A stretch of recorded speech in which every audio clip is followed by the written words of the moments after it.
4050 세대 이제 전북이 빚을 갚겠습니다. 그는 퇴직하지 않습니다. 이중돌봄 세대를 위한 4050 투자정책 존경하는 전북 민주당 원팀도 이사고 일본 롯데입니다. 오늘 저는 전북 세대에게 깊은 감사와 존경의 말씀을 드리고자 합니다. 바로 우리 4050 세대입니다. 이들은 민주주의가 어려울 때마다 민주계획 역사를 지켜왔고 대한민국이 새로운 길을 선택할 때마다 앞장서서 왔습니다. 20여 년 전에는 노무현 대통령을 선택했고 20년이 지나서는 이재명 대통령을 선택했습니다. 혜택은 가장 적게 받았지만 늘 다음 세대를 위한 선택을 해온 세대입니다. 그리고 제가 목소리가 좀 계속 좀 변성이 있어서 이해해 주셨으면 좋겠습니다. 그리고 우리 민주당을 언제나 응원해 주는 분들입니다. 저는 그 마음이 대한민국 민주주의를 지켜왔다고 생각합니다. 2006년 지방선거를 기억합니다. 기자님 양해해 주시면 낭독 대신 질의응답 받고 마무리 예 있습니다. 예 그러면 일단 질의응답으로 들어가시고 말씀하신 것 같습니다. 그럼 바로 질의응답 들어갈 수 있도록 하겠습니다. 기자님 질의해 주시면 후보님께 답변할 수 있도록 하겠습니다. 어제 그 광주 또 제주에서 단체장 후보님들이 오셨잖아요. 굉장히 그 도지사 선거, 지방선거에서 이례적인 일로 평가받을 수 있는데 오셨던 어떤 이유라고 해야 될까요? 그 대체 의미 같은 거 한번 설명해 주실 수 있을지.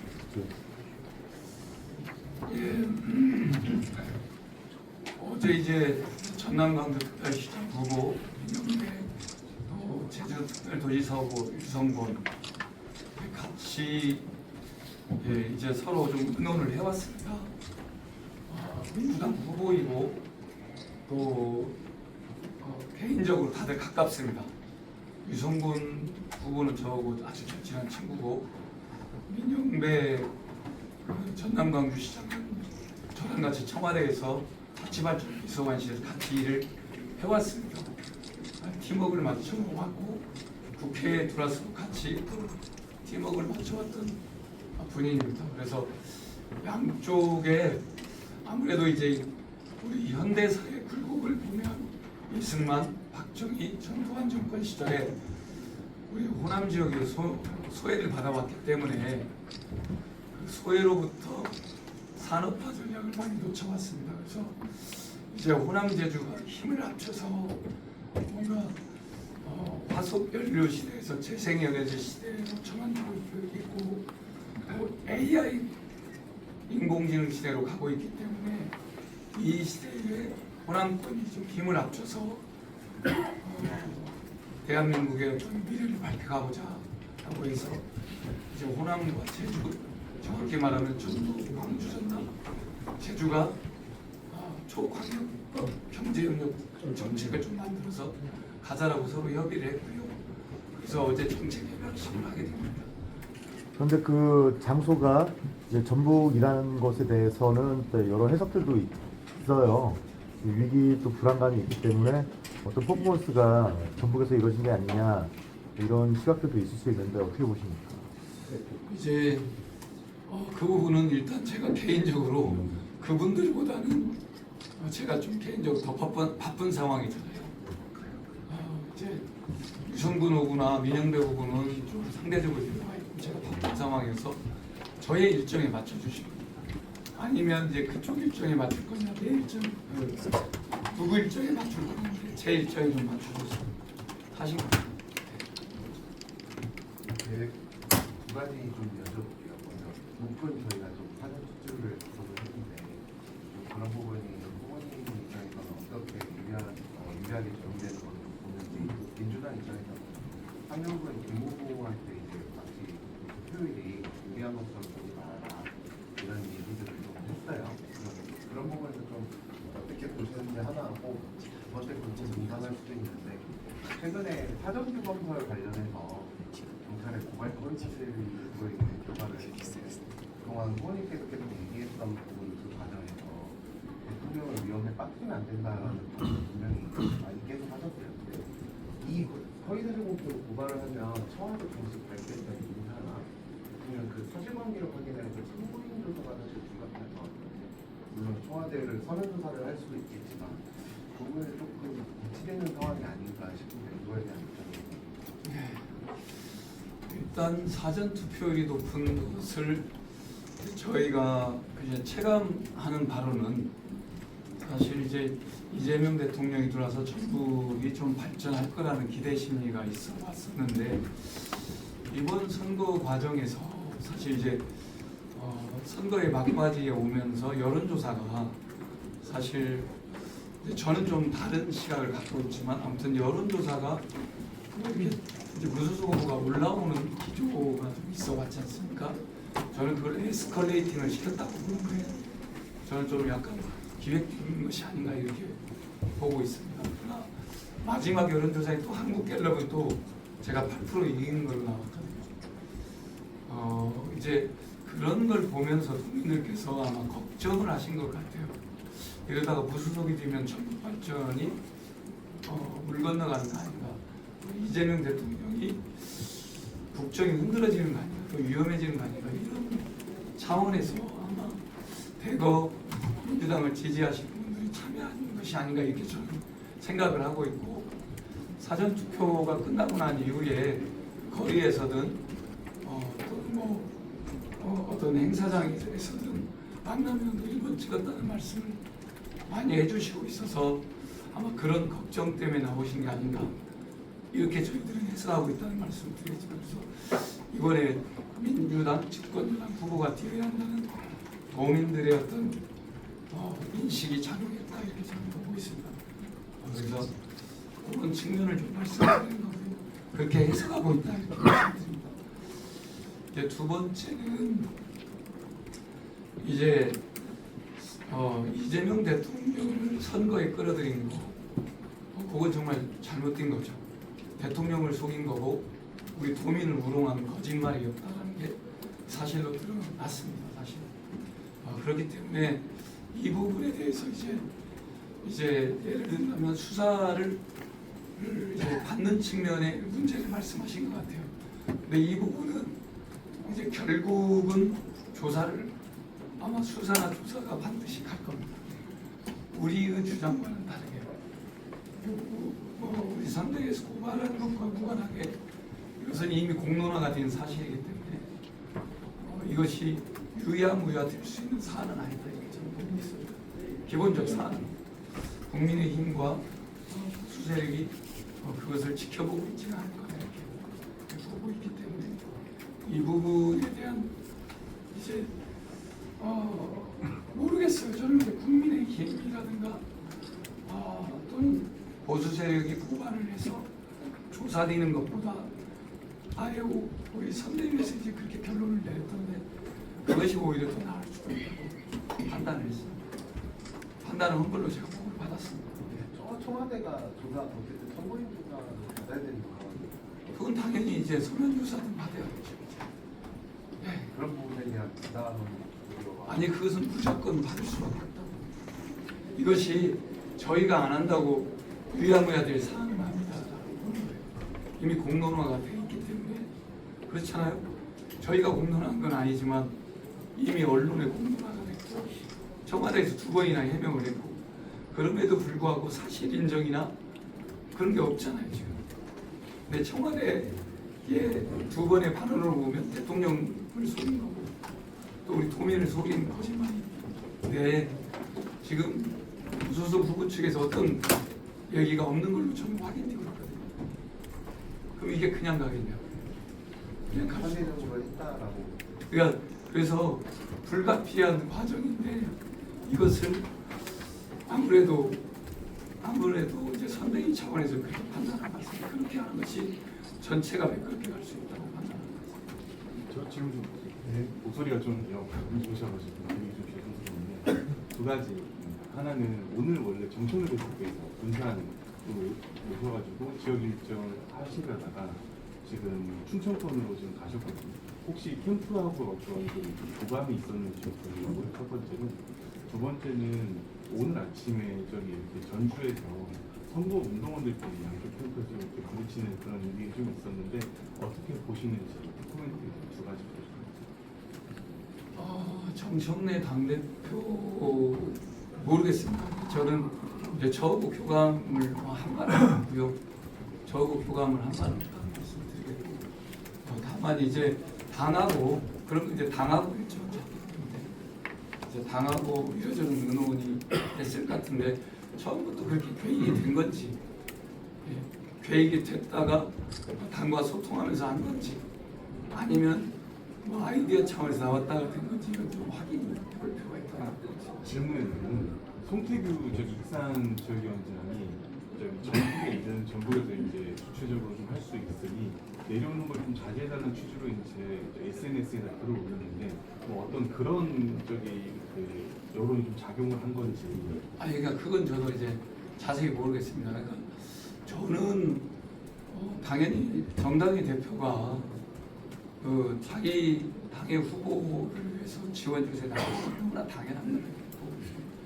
제가 그 옛날에 문재인 대통령이 호남에서 차별받을 때 어려울 때 호남에 내려오지 말라고 해서 문재인 대통령 상당히 그때 문재인 당대표 힘들었거든요. 근데 나중에 그 내려오지 말라고 했던 사람들 다 떨어졌어요. 그 기억나실지 모르겠어요. 기억나실지 모르겠습니다. 그 기억나실지 모르겠습니다. 그러니까 저는 당은 저는 이렇게 봅니다. 당은 유불리도 있을 수 있지만 당은 이렇게 뭐랄까 일심동체로서 같이 정치적 생명을 걸고 가는 거다 이렇게 좀 보고 있고요. 이제 그런 점에서 저는 그건 이제 당과 또는 이제 도당과 중앙당이 이제 서로 소통을 할 겁니까 어떤 걸 잡을 때는 그런 과정에서 이제 조율되고 조정되는 것은 정상적인 커뮤니케이션 과정이다 이렇게 보고 있습니다. 그런 과정에서 진행도 될 수 있고 취소도 될 수 있고 이것은 내부적인 절차이기 때문에 그렇다는 말씀드리겠고, 다만 이제 그런 게 공개적으로 뭔가 작용됐는지는 저도 확인을 해봐야 될 것 같습니다. 아까 들었던 질문 하나 더 있어요. 그러니까 저도 뭐 자세한 내용은 모르는데 저도 오다가 이제 그런 얘기를 들었는데 아마 이제 맞는지 모르겠어요. 제가 정확하게 조사한 건 아닌데 이제 양해를 구해서 이제 뭐 이제 이제 양해를 구하고 운동을 하는데 이제 아마 한쪽에서 계속 음악을 틀어놓은 것 같아요. 이동을 안 해주시고 이제 그래서 이제 좀 이제 뭐 가정 싸움이 있었던 거 그런 과정이 좀 마찰이 있었던 것 같은데 대단히 부적절해 보이고 잘못된 거 보이고 그런 일들은 있지 않았으면 좋겠다 이런 말씀입니다. 저희들도 그런 점에서 이제 수정이나 또는 성찰할 일이 있으면 있어야 되고 또 좀 서로 양보하고 조정해서 하는 것이 제일 중요하다고 생각합니다. 양보할 것이 있으면 양보해 주시고 우리도 또 양보해 주고 그렇게 하는 게 제일 적절해 보입니다. 선거 분위기가 계속 과열돼서 좀 그런 일이 좀 벌어지는 것 같은데. 선거 분위기는 뭐 그렇게까지 과열된 뭐 충돌이라든가 이런 것은 사실 이제 예를 든다면 정청래 대표에 대한 공격이 과열됐죠. 그렇잖아요. 상식을 넘어서는 공격을 선거 방해행위를 했던 것이 그 뭐 민주주의 선거에서 있을 수 없는 행위입니다. 백색 테러 수준에 가까운 행위인데 그러나 저희가 그렇게 한 바는 없습니다. 지금까지 저희가 그렇게 한 바는 없다고 말씀드리고 저는 그래서 우리가 박수 이렇게 손바닥도 마주쳐야 하는데 지금 마주치진 않으려고 하고 있다는 말씀입니다. 공성학입니다. 고생이 많으시네요. 끝까지 주시고 31일자 기사에 모 신문 그 A 기자에게 그 기사 내용을 좀 정정 요청을 한 걸로 알고 있습니다. 근데 그 정경 요청이 그 받아들이지 안에서 뭔가 대체를 한다고 우리 아마 소통을 했는지 어쩐지까지는 모르겠습니다만 향후 대체라는 것이 어떤 것인지 그 내용에 대해서 정확히 알고 있는지 그 부분에 대해서 좀 한 말씀 좀 부탁을 좀 드릴까. 제가 말씀드릴까요? 그 매체에서 그 매체가 무슨 매체? 매일정보입니다. 아, 근데 그 손가락 3개 이런 저기 그 사진 있잖아요. 조국혁신당을 지지하는 거 아니냐 이게 기사였는데 그 안에 앞에가 그 청각 장애 가지신 분들 10여 명 있었어요. 그분들한테 사랑한다는 표현이 그걸 명확하게 손가락 그 표현을 같이 해서 해준 거거든요. 그 설명을 제가 했는데 제가 그 현장에 있었는데 조지훈 전주시장 후보가 앞에 청각장애인들이 있으니까 연설 끝나고 또 중간중간에 연설하는데 조지훈 그 전주시장 후보가 앞에 청각장애인들이 있는데 청각장애인들에게 인사합시다 해서 요 인사를 하자고 한 거예요. 이게 수어로 무슨 말인지 아시겠죠? 이 인사를 했고 청각장애인들도 그 인사를 받은 거예요. 같이 그 짤도 만들어져 있어요. 근데 그것을 조국혁신당을 지지하는 걸로 뭐 전북 민주당이 미쳤다고 이런 건데 그분은 취재도 안 하시는 분이잖아요. 그 현장에 없었던 분이거든요. 그러면 현장에 있는 사람들이 취재를 해야 하는데 취재를 전혀 안 하고 자기 상상으로 쓴 것 같습니다. 그래서 그걸 수정해 주려고 했는데 안 한다고 그랬던 거죠. 아니 근데 이제 안 되고 있습니다. 대변인실에서 대체하겠다 그 어떤 그거 이제 고발하겠다는 아, 말이죠. 고발하겠다 그 네, 말이 그런 아직 말이죠. 고발 상태는 아니니까. 네, 오늘 허위 사실로. 네. 그건 허위 사실. 허위 사실 중포죄로 해서 고발하겠다는 거죠.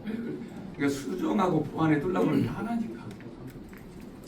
아 그건 그 영상 전체를 녹음돼 있는 거니 그걸 보기만 처음부터 끝까지 보고 만약에 처음부터 끝까지 보고 그렇게 썼다면 그건 의도가 있는 거고 그걸 끝까지 안 보고 썼다면 실수인데 그럼 취재를 했어야 하는데 취재를 안 하고 그래서 해명을 했으니 그러면 확인 절차를 해서 그걸 수정을 해줘야 될 거 아닙니까?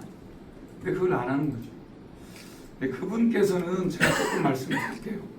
김관영 지사에 대한 기사를 김관영 무소속 후보에 대한 기사를 제 기억했는데 이게 조금 착오가 있을 수 있는데 한 20번 가까이를 칭찬을 해주셨고 저에 대한 기사는 한 30회 정도를 허위사실, 과장, 공직선거법상 허위사실, 과장 이런 데서 30회를 쓰신 분이에요. 그리고 아중리 대납 사건을 터뜨리신 분인데 저희한테 뭐 와서 뭐 없는 걸로 하자 뭐 등등 이런저런 얘기를 하신 걸로 알고 있는데 저는 그렇게는 안 봅니다. 정말 하려면 와서 진실되게 사과하고 또 공개적으로 사과해야 된다고 봅니다. 왜냐하면 그것은 명백한 허위 사실이다 보고 있거든요. 그 본인이 그 현장에 있었거든요. 본인이 제일 잘 알아요. 그걸 다 녹화해놨어요. 근데 그것을 식사비 대납 의혹으로 중단시킨 거에 대해서는 본인이 책임져야 할 바가 있다. 공직선거법상 경선을 앞두고 경선 진행 중에 경선에 영향을 주려고 했던 기획된 사건이다 저는 이렇게 보고 있습니다. 거기에 대해서 본인이 저는 책임을 져야 하는데 무려 저를 한 30회 정도 비난, 과장, 허위 뭐 이런 것을 기사를 쓰신 분 제가 기억합니다. 그런 선거가 선거보다 거기서 바뀌잖아요. 주원장이 20회가 주원장 20회가 저희가 20회 후보님이 그런 선거를 그냥 뛰셨으니까 어떤 게 하고 싶어요? 각종 바뀌고 있잖아요. 저는 박빙으로 보지 않고 있습니다. 제가 현장을 뛰어보면 이건 이제 주관적일 수가 있습니다. 현장을 뛰는 사람이 인식이니까 또 유권자들과 상호 경합이니까 주관적일 수가 있는데 저는 그렇게 안 봅니다. 민주당에 대한 여전한 지지, 응원이 있어 왔다고 보고 있고요. 그것이 좀 더 확대되고 있다 저는 이렇게 보고 있습니다. 그리고 제가 아까 말씀드렸지만 이제 그 언론의 여론조사로 인해서 이게 초박빙이나 제가 열세로 보이고 또 한국갤럽은 제가 이기는 걸로 보이고 뭐 그렇게 나왔는데 근데 응답률이 막 12% 이렇게 넘어가잖아요. ARS는. 근데 보통 ARS는 응답률이 3%대입니다. 많이 나오면 6%대거든요. 근데 이게 12% 나오면 이거 뭔가 대기가 작용했다고 볼 수밖에 없습니다. 그래서 저는 그런 점에서 그래서 제가 에스컬레이팅이 있는 게 아니냐 이런 생각을 하고 있다는 말씀 드리고 그게 여론이라고 저는 보지 않는다는 거예요. 제가 체감한 여론은 그렇지 않다 이 말씀 드립니다. 제가 여론조사가 뿐만 아니라 저희도 일선에서 그때까지 하는 얘기가 많았는데 후회에 대한 그 감정적인 섞인 배등이에요. 저희가 일선을 보면. 근데 이것은 옛날 민주당 후보에 대한 그런 인식적 차이가 있거든. 그래서 여쭤보는 굳이 뭐 특정 여론조사 그런 여론조사 추이만 한다는 게 아니고 그 선거 운동 여러 사 특정을 만나면 팽팽해요. 아마 그거 이제 지켜봐 주셨으면 좋을 것 같고요. 그래서 여쭤봐요. 저는 이제 제 체감을 말씀드렸던 겁니다. 제가 체감하는 여론을 말씀드립니다. 저희 밖에서는 일부 예. 다른 양강 부분을 평가를 하고 있어요. 무소속 공간이 후보하고 차별화되는 본인만의 강점을 무엇이 예, 제가 이제 저의 강점이라고 한다면 저는 현장형 정치인입니다. 사실 바닥에서 또 성장해온 정치인이기 때문에 우리 전라북도 구석구석과 현안에 대한 구석구석을 잘 알고 있고 또 우리 행정 전체를 종합행정을 해왔기 때문에 자치단체 광역 국정운영 경험 또 국회 당까지 있기 때문에 뭐 사실 무소속 후보는 국정운영 경험은 없지 않습니까? 저는 청와대에서 국정운영 경험이 2년간 있었고 또 저는 기초의 경험이 있지 않습니까? 네, 그리고 광역의 경험도 있고 또 의회 경험도 있기 때문에 이제 그런 점에서 저는 사실 이제 그 도민들의 애환과 아픔에 대해서 선제적이고 능동적으로 대응한다는 측면에서 분명히 다르다고 보고 있고요. 지금까지 갈등이나 민원 사항에 대해서 제가 회피해 본 적이 단 한 번도 없어요. 다 가서 현장에 가서 듣고 조정하고 마무리를 지어봤고요. 또 도민들의 바람이나 꿈을 어떻게 하면 우리 도정의 비전과 정책으로 만들어서 그 꿈이 실현되게 할 것인가 이런 점에서 저는 남다르다고 보고 있고요. 또 하나는 우리 전라북도가 나아가야 할 방향 미래 비전에서도 사실 저는 현장의 경험과 토대로 해서 재생에너지 신산업 이 부분은 5년 후에 5기가 10년 후에 10기가 15년 후에 30기가를 만드는 것은 우리 전라북도의 운명을 가는 중요한 정책 중에 하나라고 봅니다. 그래서 그런 점에서도 정책의 큰 비전의 차이가 있다 이렇게 말씀드렸고 매발적 발전 전략으로 전환하는 것도 아마 큰 차이가 지금은 이 주장으로 보이겠지만 이 정책이 이제 도정부통에서 구현된다면 한 2, 3년, 3, 4년 지나면 그 차이가 크게 보이기 시작할 거다 이렇게 저는 말씀드립니다.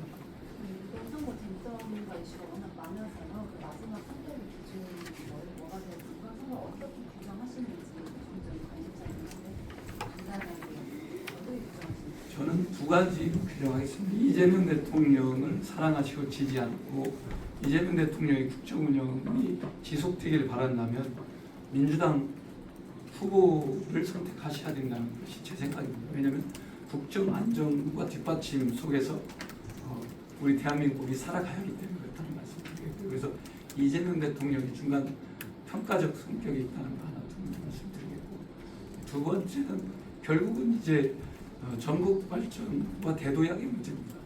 기회를 잡고 대도약으로 갈 것인가 아니면 그 기회를 놓칠 것인가의 문제다 이렇게 보고 있고 그렇습니다. 그래서 저는 대도약으로 가야 된다는 거 그런 점에서 저는 우리 도민들이 집권 여당 후보가 돼야 예산도 확보하고 발전할 수 있다는 상식이기 때문에 그걸 모르는 도민들은 없다고 봅니다. 이제 최종적으로 도민들께서 선택하실 때 그런 인식과 그런 걸 염두에 두고 결정하실 거다. 그래서 전국 발전에 대한 판단 이재명 대통령을 지켜야 된다는 판단, 이 두 가지가 작용할 거라 이렇게 보고 있습니다. 선생님들 이야기해 주시면 다음 기자님 기다리고 있는 것 같은데 여기서 마무리 인사 괜찮겠죠?